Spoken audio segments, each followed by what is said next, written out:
the misinformation and disinformation that comes out of sections of social media.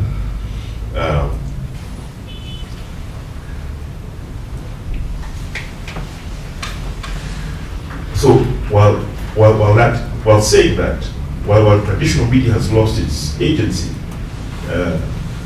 even in a country like Kenya, social media, there are many young people, including perhaps people who are even in this room who are journalists, who no longer buy papers. There's a time when we all bought papers.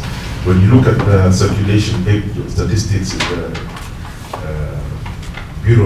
from the Bureau of Statistics, all the papers today sell in one day what the nation used to do on a slow day, on a slow Monday in the 1990s. And that's what all our papers do together, day to day. However, there's something that the traditional media continues to do that it should continue to take very seriously. While social media has come in and occupied a huge space, and it takes up a lot of bandwidth from users, traditional media, ironically, continues to be the one that sets the agenda for national news. However, it is not the one that sets the tone. The tone is increasingly set by social media, where there are no filters, and the information that thrives there does so in an environment of controversy and emotion, what get things moving, get you more clicks but more likes. So traditional media continues to set the agenda. The front page of the Nation, the Standard, the Star, will be what people will talk about. What they will say about it on social media will be far more emotive and unconstrained by good manners and other values. And that is the new reality we live in. The credibility of our media that's struggling to cope with great change will be shaped in the coming weeks by how it reports on the combination of our elections and the economic crisis we find ourselves embroiled in. How our media reports the elections, our debt crisis, and separate from the debt crisis, the economic challenge that we're in is going to be defining for Kenyan media once again, because it's going to get extremely difficult simply because of both global and internal circumstances. So the next Editors Guild can set up a committee just to study how things go over the next 3 months.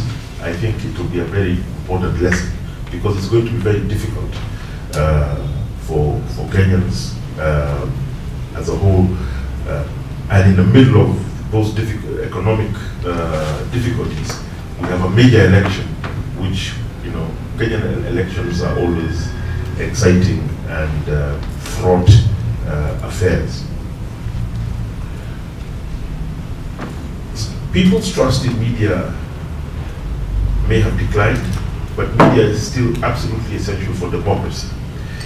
Even though it is not fit for purpose, our democracies are also increasingly not fit for purpose in terms of delivering basic public goods, health, education, security. So I always say we should not beat ourselves up too much as media. Democracy itself is not fit for purpose, let alone media. Media as an accountability mechanism is still extraordinarily powerful and unique in our societies. As a political weapon, we've seen it is also extremely powerful. And the more it is used as a weapon, the more people see through it and trust declines. I choose to be optimistic as I close about the situation in Kenya vis-a-vis the media. I think we have a dynamic, deep, and experienced media fraternity. And also Kenya has, Kenya's history, first draft is being written by yourselves. And if you stand back, Kenya is a free and open society. It's entrepreneurial, and it is tolerant. I remember in 1998, not far from here, when the US embassy was bombed by Al-Qaeda. And one of the things I was very much, August 1990, I arrived there very quickly after the bomb blast took place. And one of the really heartening things that Kenyans were united in their response to that particular problem. We all lined up to give blood. We all helped people get out of Ufundi Cooperative house that had fallen. And in Kenya, there wasn't an anti-Muslim narrative that built up from that. Even now, it hasn't really built up, even when people try to project. And I think this is because Kenya has increasingly inbuilt into its DNA, its freedom, its tolerance. We also happen to be a commercial center for all our neighbors, the Somalians, the South Sudanese, the Ethiopians, the Ugandans, Eritreans, and this sense of openness in our society, in it, media is absolutely key.